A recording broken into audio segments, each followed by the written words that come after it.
Thank you to the Liverpool Arab Arts Festival for having us here. My name is Sheyla and I'm the director of the BBC Arabic Festival.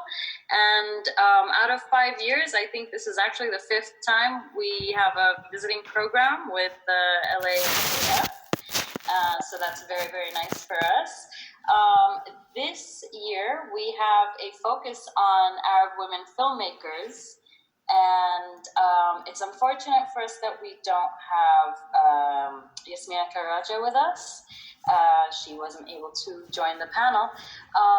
But just before I let everybody introduce themselves, just a little bit of background about the BBC Arabic Festival. We had an annual event whereby we culled 20 films out of hundreds of submissions in 4 categories, 3 of which are nonfiction, and all of the films in this program are from the fiction strand. So the fiction strand, however, also what we wanted for the fiction strand was for the films to reflect real-life situations in the political and social situations in the Arab world. So, as we get started, I'm very happy to see everybody here. I would like if you could each start by telling us, maybe introducing yourselves and tell us where you're from or where you're speaking from now that we're all zooming in from around the world. And just a very, very short description of what your film is about. Shall we start with Maria Kenzie? Yes, hi. So, my name is Maria Kenzie Lahlou.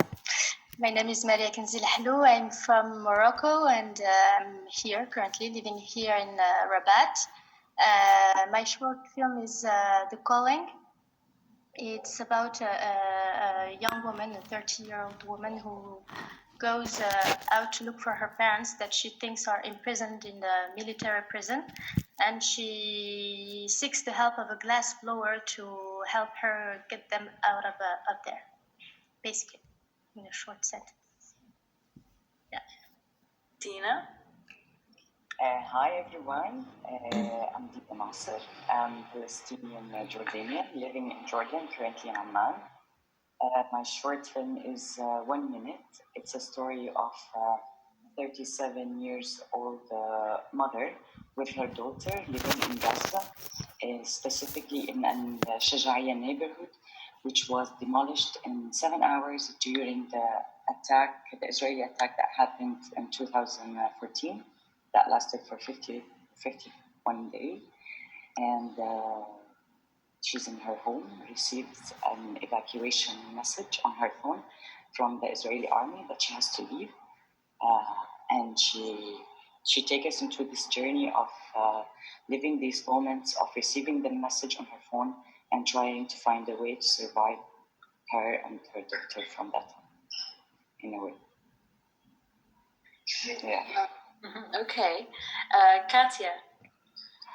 So my story is a little longer, my identity story, because I'm Canadian Lebanese. I'm half and half. I grew up in Canada and lived in Beirut, and now I am settled in Paris. So I'm talking to you from Paris now, even though it feels like the Middle East because it's 35 degrees today. And the film I screened at the BBC Arabic Festival is called Only Silence. Is a 30-minute film, fiction film, but based on reality. It's about a young Syrian refugee who just fled to France and had to abandon her mother and her little brother in Syria under the bombs, and she regularly tried to contact them and to communicate with them by Skype, but the communication rarely goes through, and so it's about the inner turmoil she feels about the violence she resents,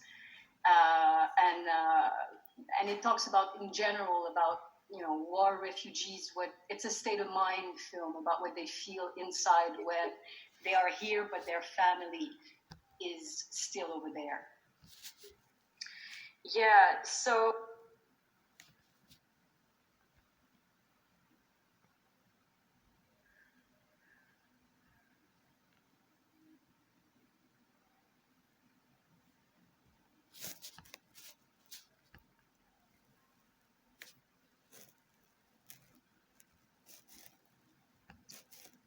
young, I was take reality that we're surrounded by and reimagine them into narratives, or It's about the violence. It's about the violence she resents, and it talks film, fiction film, but based on reality. It's about a young Syrian refugee who just fled to France and had to abandon her mother and her little brother in Syria under the bombs. And she regularly tried to contact them and to communicate with them by Skype, but the communication rarely goes through. And so it's about the inner turmoil she feels, about the violence she resents, and it talks about, in general, about war refugees. It's a state of mind film about what they feel inside when they are here, but their family is still over there. Yeah, so all really, really amazing short films, and a lot of them they really communicate the anxieties that we feel about the political situations that are going on around us. So that's one of the, I mean, not the anxiety precisely, but one of the key features that tie these films together is the fact that they reflect real life situations. So these are all films that take reality that we're surrounded by and reimagine them into narratives, or in some cases, they just imagine them further than what the headline that we would see would be. So all the short films in this programs, they go through a spectrum. So Yasmina Karaja, who's not here, her film Rupture, it takes the real life situation of a group of young kids who just arrived in Canada, and she actually asked them about what they did their first day in Canada, and she worked with them on making the film to kind of revisit that experience that they had, so they were enacting their own. And then the other side of the spectrum would be, I would say, Maria Kenzie's film, which is a little bit more abstract, but very much about this real life situation of political prisoners and political prisoner families. So they each represent these kinds of real life situations again. So I was going to ask you each if you could please just tell us a little bit about how these ideas came to you and what the spark was that led to the story. Maybe we can start again with Maria Kenzie, because yours is the most abstract, actually. Yes, and I think the idea was at first abstract too. It was just a random image that popped into my mind at first of a glass blower working, and for some kind of reason I associated the image with being set in the afterlife, and then tried to reconnect everything with my personal background here in my personal story, my family's. Because I grew up in a family of artists. My parents are both actors, and my dad also is a filmmaker and directs plays.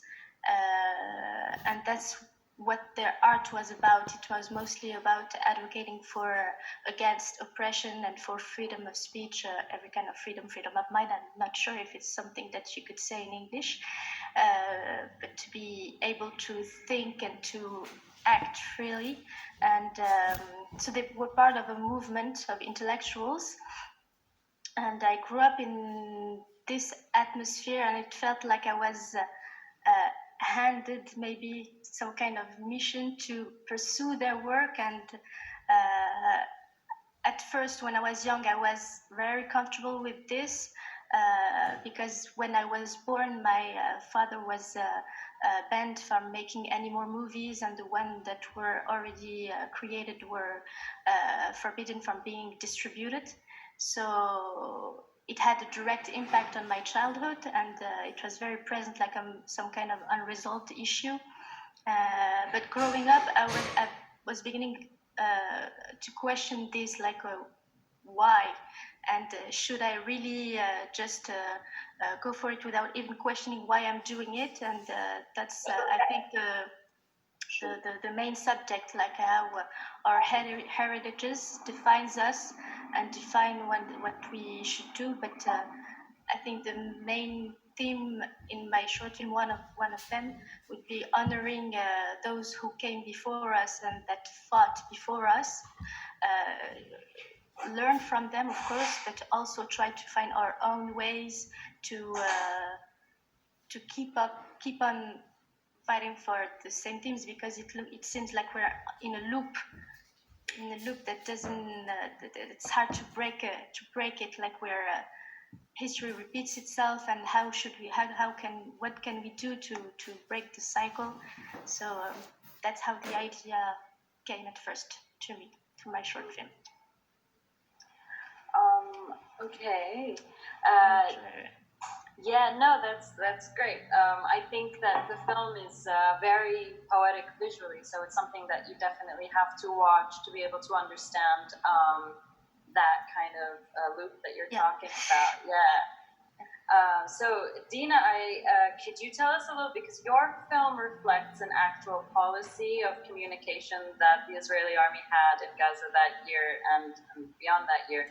Could you tell us a little bit more about your story? About 1 minute. Okay, so I will start that when I knew actually that the Israeli were using this kind of technique of sending messages to people to tell them that they have to evacuate their home, and they have, for example, 1 minute, 5 minutes to leave and find a way to survive. That was a very shocking information for me to deal with, and actually put myself in this situation, since we always lose our phones and we're always like, your life is controlled by a few seconds. If you miss seeing this message, you're gonna receive a bomb. So it starts all with anger, and I was really angry, and it was very horrible also to be close in Jordan while the 50 days bombing happening, and we're very close, we're not able to do anything. So I was really angry deep inside, and I wanted to express. I had to make a film, and it was made in the school actually. 1 minute, I was doing my master and in documentary filmmaking, and we had to do a film based on sound.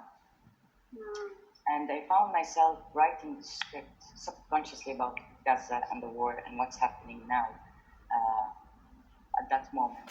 And I played all the whole story and the situation based on the fact that you receive these messages, and I put myself in her shoe, and I tried to understand how I should act, how should I find a way to survive. What if I didn't see my phone? What if my phones die? What if, all these scenarios that comes to your mind, if you are in Salma's position in Gaza, under the attack, receiving this message. So I wrote the script based on that, and I had to record all the film, all the sounds, even myself.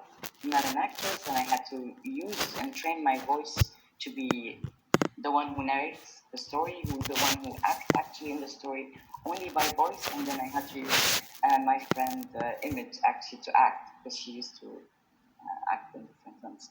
So it was a different technique that the first time I used, and turns out to be very powerful and very strong and very free actually, because you break all your boundaries and there's no limits to your creativity.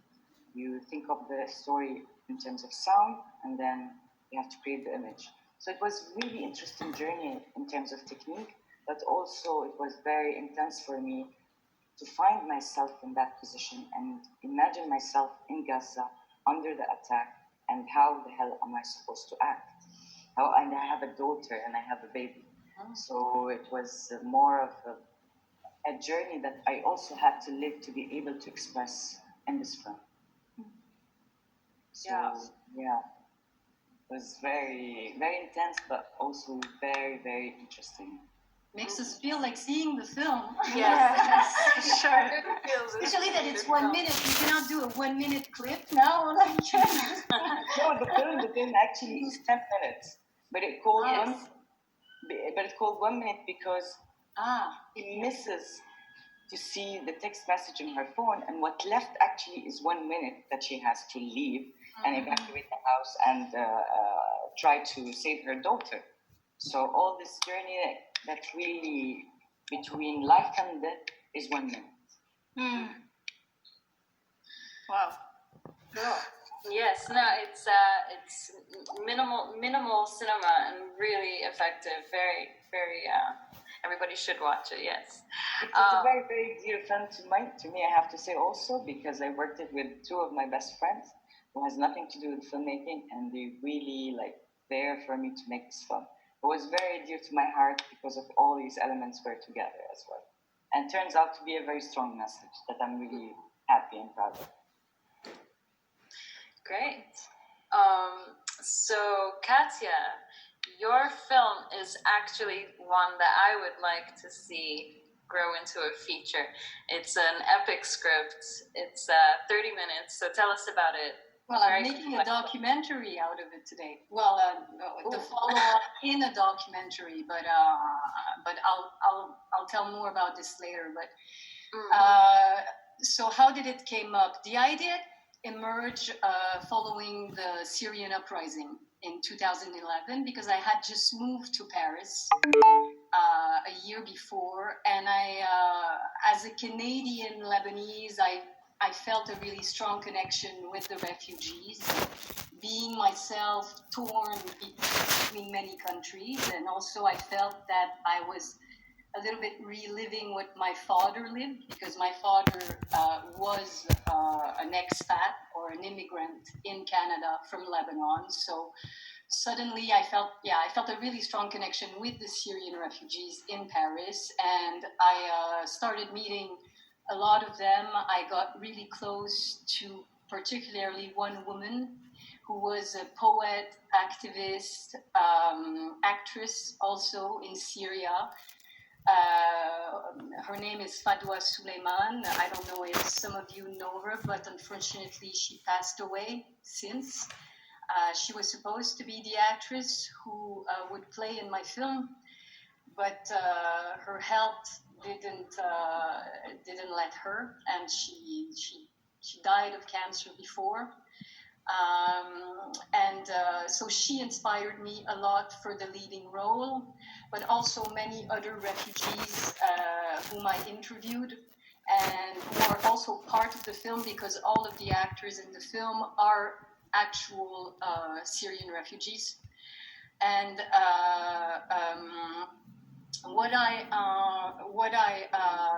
noticed when I was with these people, and that they shared also with me, is the fact that they were in between two worlds.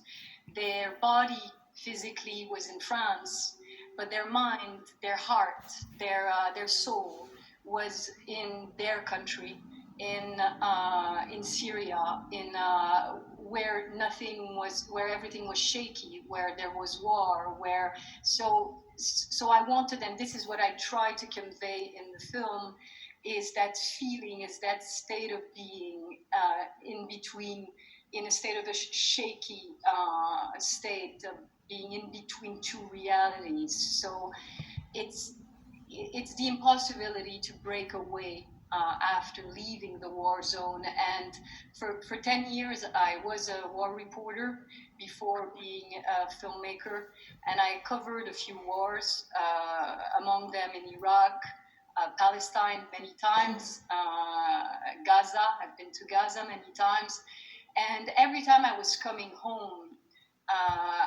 it was really difficult to live a normal life, to go out at a dinner and do as if nothing happened.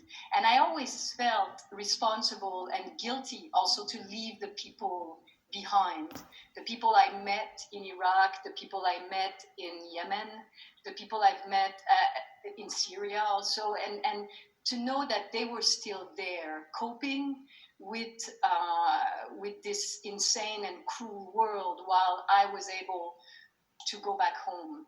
And I think that it's something that I tried to convey this in the fiction. I call it fiction, even though it's based on reality film. And that's why it's also called Only Silence, is that there is no word to represent the feeling of war refugees. I think it's only silence. It's they can't talk anymore. They lost their voice. They arrive somewhere and where they yeah, well, that's what I try to do. Wow. Yeah. Amazing. No, it's an amazing film, and it's the aspect of silence in it is very loud. So yeah, so you did it. You did it well. I definitely would love to watch it. Definitely. Yeah. Yeah, you have to. You have to all watch We have each to all other. exchange. Exactly. We have to exchange, and we'll send each other our. Yes. Please, let's do that. Great. So I think, Katya, what you're talking about, your background is a war journalist, is a good segue to what I wanted to ask you all next, which is your professional or your film or media backgrounds. What is your genre? What is your filmmaking background? Katya, let's start with you, since you started about your journalism. Well, I was mostly so I studied journalism, but I was mostly a documentary filmmaker when I went to war zones. I was doing a little bit of radio and print also, and photography, but mostly as a documentary filmmaker. So I would stay a long time in the countries.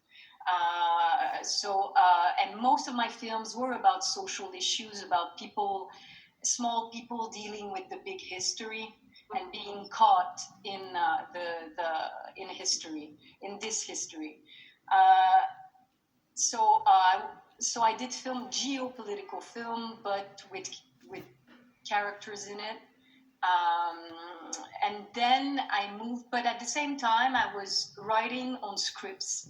So I've been starting to write fictional script a long time ago, but pretty much all the scripts I was writing were based on people I would meet or about my own experiences in the field, relationship you build up with people, and traumas, the consequences of war on personalities, on the way you behave, on your life as a woman, but also in general.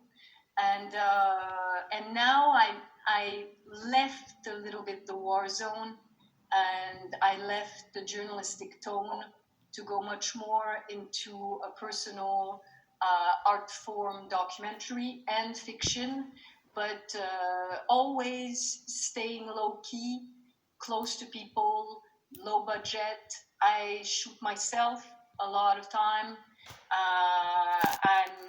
I don't think I will never be the one who will make a $10 million film. It's just not me, and I love to watch them, but I don't think it's going to be me. And I love to experiment also with more and more. I love to experiment with different textures. So I like experimental films. Also, I teach. I have students here in France, but I taught also in Libya, in Iraq, in Kurdistan, and I taught different form of short films. So how to use what you have to tell a story, and that's why also I'm interested in both your films, because I think that we all have different ways to tell stories. There's not one way to make a fiction, not one way to make a documentary. Also, and what's the richness of what we have today is that we can make films with like small cameras, even with iPhones, with photography, mixing up different techniques. So more and more I like that. More and more I like to experiment also with what we have. Wow, very. So, Dina, you were saying that you went to documentary school, and I know that since 1 minute, you've made a feature documentary. Tell us a bit more about your film background. So Yeah, actually, after 1 minute and after the master, I did in documentaries. I did my first feature-length doc, which is Tiny Souls. I filmed in a Zaatari refugee camp in Jordan for 4 years, where I followed three amazing characters. There are three siblings, Marwa and Mahmoud. They're like kids between 9 and 6. And I lived with them the experience of being in a refugee camp for 4 years, growing up in front of the camera, living their day-to-day challenges, and basically follow their life turning points in between the Zaatari camp and outside the camp, and how they managed to survive in such conditions. And they're a big family, and each of them were really a beautiful character. They're very decent family, that represents so many people live in this camp, and especially the fact that I always try to see life from their point of view, and represent a different angle of the situation that really that we missed, that we needed to see, that we needed to hear, that comes from the children voice, basically. So yeah, Tiny Souls was like my first long journey. That was a life-turning experience for me. Yes, and it won many awards. Yeah, it was released last year, and and since then I'm trying to share the story with the world as much as I can. Yeah. Great. So, Maria Kenzie, what came before The Calling? Actually, The Calling was my master's film, so to get my master's from Paris, because I was studying there, and I got it in 20